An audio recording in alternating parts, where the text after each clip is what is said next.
என்ன இன்னைக்கு நான் பூசணிக்காய் காட்டுறேன்னு பார்க்குறீங்களா? அந்த பூசணிக்காயை வச்சு ஒரு அல்வா ரெசிபி தான் பண்ண போகிறோம். அதுக்கு ஃபஸ்ட்டு நம்ம அந்த பூசணிக்காயை துருவி எடுத்துகிட்டு வந்துடணும். நான் துருவி எடுத்துகிட்டு காட்டுறேன். வீடியோக்குள்ளே போகிறதுக்கு முன்னாடி நம்மளுடைய சேனலை இப்போ தான் ஃபஸ்ட் டைம் பார்க்குறீங்க அப்படின்னா சிவகலைஸ் வேர்ல்டு சேனலை சப்ஸ்கிரைப் பண்ணிடுங்க. பக்கத்தில் இருக்கிற பெல் பட்டனையும் ப்ரெஸ் பண்ணி வச்சுக்கோங்க. பூசணிக்காயை துருவி எடுத்துகிட்டு வந்தாச்சு. கிரேட்டரில் தான் நான் துருவி எடுத்துக்கிட்டேன். இப்போ பாருங்கள், இது ஒரு 290 கிராம் இருக்குது. இதை நான் அளந்து எடுத்து வச்சுருக்கேன். அதில் இப்போ அந்த துருவி எடுத்ததுலேருந்து என்ன பண்ணேன் அப்படின்னா, அப்படியே இல்லாமல் அந்த சாரை மட்டும் தனியாக புழிஞ்சு எடுத்துக்கிட்டேன். அதோட சாறு இங்கே பாருங்கள் அப்படின்னா இங்கே தனியாக இருக்குது. பூசணிக்காய் துருவல் இங்கே இருக்குது. அதோட சாறு மட்டும் என்ன பண்ணேன்னா தனியாக வடிகட்டி எடுத்து வச்சுருக்கேன். இதையும் நம்ம வந்து அந்த அல்வா கூட சேர்த்துக்கணும். அந்த பூசணிக்காய் துருவல் நமக்கு எவ்வளவு கிடச்சிருக்கோ அதே அளவுக்கு நம்ம என்ன பண்ணணும்னா நம்ம சுகரையும் நம்ம எடுத்து வச்சுக்கணும். நான் இன்னைக்கு ப்ரௌன் சுகர் எடுத்திருக்கேன். அதில் 290 கிராம் இருந்துச்சு பூசணிக்காய் துருவல். அதே அளவுக்கு நான் சுகரையும் எடுத்து வச்சுருக்கேன். தேவையானது என்னென்னங்கிறத பார்க்கலாம். முந்திரி பருப்பை நான் எடுத்து இந்த மாதிரி உடச்சி எடுத்து வச்சுருக்கேன். அடுத்து நெய் எடுத்து வச்சுருக்கேன். அடுத்து கலருக்காக குங்குமப்பூ, அடுத்து ஏலக்காய் தூள் பவுட்ரு பண்ணது, அடுத்து உப்பு, அடுத்து சின்ன துண்டு பச்சை கற்பூரம். இவ்வளோதையும் நம்ம சேர்க்க போகிறதில்ல. இதில் ஒரு பிஞ்ச் அளவுக்கு தான் நம்ம அதில் சேர்க்க போகிறோம். அடுத்து கொஞ்சமாக லெமன். இதெல்லாம் தான் நம்ம அல்வா செய்கிறதுக்கு தேவையான பொருள் எல்லாமே. வாங்க அதை எப்படி செய்யலாங்கிறத பார்க்கலாம். பாத்திரத்தை நம்ம அடுப்பில் வச்சாச்சு. இதில் ஃபஸ்ட்டு நம்ம எடுத்து வச்சுருக்கோம் இல்லையா, அந்த பூசணிக்காய் துருவிட்டு அதோட தண்ணி மட்டும் ஃபஸ்ட்டு சேர்த்து நம்ம இதில் கொதிக்க விடணும். இந்த தண்ணி சேர்த்து நம்ம வந்து அதில் அந்த துருவலை சேர்த்து கொதிக்க விடும்போது பார்த்திங்க அப்படின்னா அதில் வந்து இந்த அல்வாவோட டேஸ்ட் ரொம்ப நல்லாயிருக்கும். சாப்பிடும்போது பார்த்திங்க அப்படின்னா நல்ல டேஸ்ட்டாக இருக்கும், நல்லாயிருக்கும். ஒரு மாதிரியான ஸ்டிக்கியான கன்சிஸ்டன்சியில் இருக்கும் சாப்பிடும்போது. அது நமக்கு ரொம்ப சூப்பராக இருக்கும். அதுக்காக தான் அந்த தண்ணியை நம்ம வேஸ்ட் பண்ணிடக்கூடாது.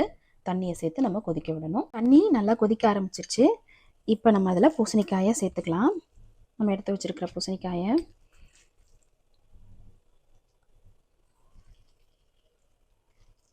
இப்போ அதை நம்ம நல்லா கலரை விட்டுக்கலாம். பிழிஞ்ச தண்ணியிலேருந்தே நம்ம சேர்த்து இப்படி வேக விட்டோம் அப்படின்னா சீக்கிரமும் வெந்துடும். ஏன்னா தண்ணி நல்லா கொதிச்சிருக்கு இல்லையா, சீக்கிரம் நமக்கு வெந்துடும். இந்த தண்ணியிலே பார்த்தீங்கன்னா இந்த பூசணிக்காய் வெந்துடும். இப்போ பாருங்கள், தண்ணியோட அளவெல்லாம் குறைஞ்சிருக்கு, இந்த கொஞ்சம் தான் இருக்குது. இப்போ நம்ம இதில் நம்ம எடுத்து வச்சுருக்கிற குங்குமப்பூவை சேர்த்துக்கலாம். நீங்கள் கலர் பவுடர் வேணாலும் சேர்த்துக்கலாம், கேசரி பவுடர் வேணாலும் சேர்த்துக்கோங்க. நான் வந்து இதில் குங்குமப்பூ கலந்துக்கிறேன். சேர்த்து நல்லா நம்ம கலந்து விட்டுக்கலாம். இப்போ நம்ம இதில் குங்குமப்பூவை சேர்த்தாச்சு. கலர் பாருங்கள் கொஞ்சம் சேஞ்ச் ஆகிருக்கு. தண்ணியும் வற்றிடுச்சு. தண்ணி ஊற்றி பூசணிக்காய் வெந்துடுச்சு. இப்போ நம்ம இதில் நம்ம எடுத்து வச்சுருக்கிற சுகரை சேர்த்துக்கலாம். சுகர் வந்து பார்த்திங்கன்னா நம்ம வந்து பூசணிக்காயிலேருந்து தண்ணியெல்லாம் எடுத்த பிறகு எவ்வளவு அளவுக்கு நம்மளுக்கு பூசணிக்காய் இருக்கோ அந்த அளவுக்கு தான் நம்ம வந்து சுகரை சேர்த்துக்கணும். நம்ம தண்ணியோட மெஷர்மெண்ட் பண்ணோம் அப்படின்னா ரொம்ப அதிகமாக போயிடும். அதனால் தண்ணியெல்லாம் வடித்த பிறகு எவ்வளவு பூசணிக்காய் இருக்குங்கிறத நம்ம பார்த்துக்கணும். அந்த அளவுக்கு மட்டுமே நம்ம என்ன பண்ணணும்னா சுகரை சேர்த்துக்கணும். சுகர் கரையும் போது பார்த்திங்க அப்படின்னா தண்ணியாக இருக்கிறது மாதிரி இருக்கும். சுகர் எல்லாம் கரைஞ்சி நல்லா கொதித்து திக்கான பிறகு நம்ம பார்க்கலாம். நம்ம ஒயிட் சுகர் சேர்த்தோம் அப்படின்னா நம்ம குங்குமப்பூ சேர்த்ததுக்கு கலர் நமக்கு தெரியும். நான் ப்ரௌன் சுகர் சேர்த்ததுனால நமக்கு வந்து பார்த்திங்கன்னா அந்த கலர் ஆல்ரெடி நமக்கு தெரிஞ்சது, அந்த கலர் இப்போ நமக்கு தெரியலை. இப்போ பாருங்கள் சுகர் எல்லாமே கரைஞ்சிடுச்சு. இப்போ நம்ம இதில் ஒரு சிட்டிகை அளவுக்கு கொஞ்சமாக நம்ம இதில் வந்து உப்பு சேர்த்துக்கலாம். எதுக்காக அப்படின்னா எந்த ஸ்வீட் செய்யும்போது நம்ம சால்ட் சேர்த்துக்கிட்டோம் அப்படின்னா அந்த ஸ்வீட்டை வந்து என்ஹான்ஸ் பண்ணி கொடுக்கும்.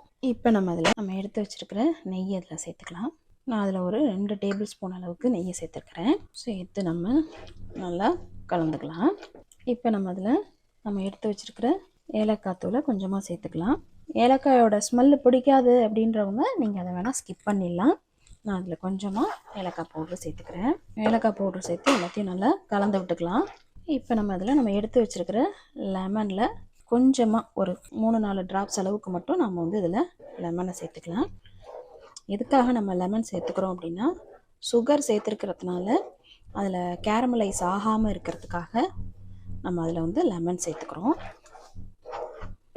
ரொம்பவும் லெமனை சேர்த்துக்கிறாதீங்க. அதிகமாக நீங்கள் லெமனை சேர்த்துட்டிங்க அப்படின்னா ஒரு மாதிரி புளிப்பாக போயிடும் அல்வா. அதனால் 2-3 ட்ராப்ஸ் மட்டும் சேர்த்துக்கோங்க.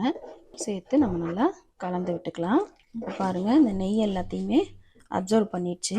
ஃபஸ்ட்டு நம்ம நெய் சேர்க்கும்போது பார்த்திங்க அப்படின்னா நெய் சேர்த்து கலரும்போது கொஞ்சம் நேரத்தில் நெய் தெரிஞ்சிச்சு. இப்போ பாருங்கள் அந்த நெய் எல்லாமே அப்சர்வ் பண்ணிடுச்சு. இப்போ நம்ம எடுத்து வச்சதில் சின்ன பிஞ்ச் அளவுக்கு பச்சை கற்பூரத்தை சேர்த்துக்கலாம். ரொம்ப சேர்த்துடக்கூடாது, ரொம்ப சேர்த்துறாதீங்க. அப்படி அதோட பச்சை கற்பூரத்தோட ஸ்மெல்லு பிடிக்காதவங்க வேணாலும் அதையும் வேணாலும் ஸ்கிப் பண்ணிடுங்க.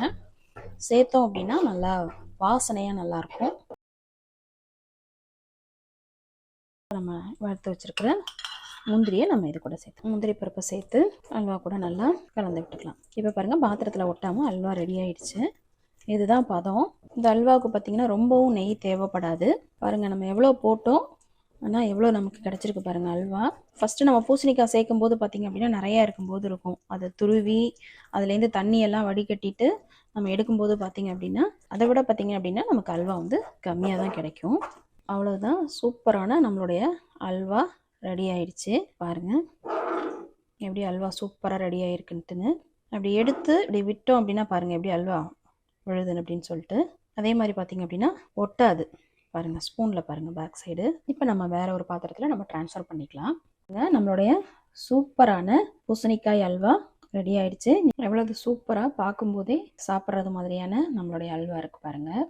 ட்ரை பண்ணி பார்த்துட்டு எப்படி இருக்குங்கிறத கமெண்ட் பண்ணுங்க. இந்த வீடியோ பிடிச்சிருந்தது அப்படின்னா மறக்காம லைக் பண்ணுங்க, ஷேர் பண்ணுங்க, நம்மளுடைய சேனலை சப்ஸ்கிரைபும் பண்ணிடுங்க.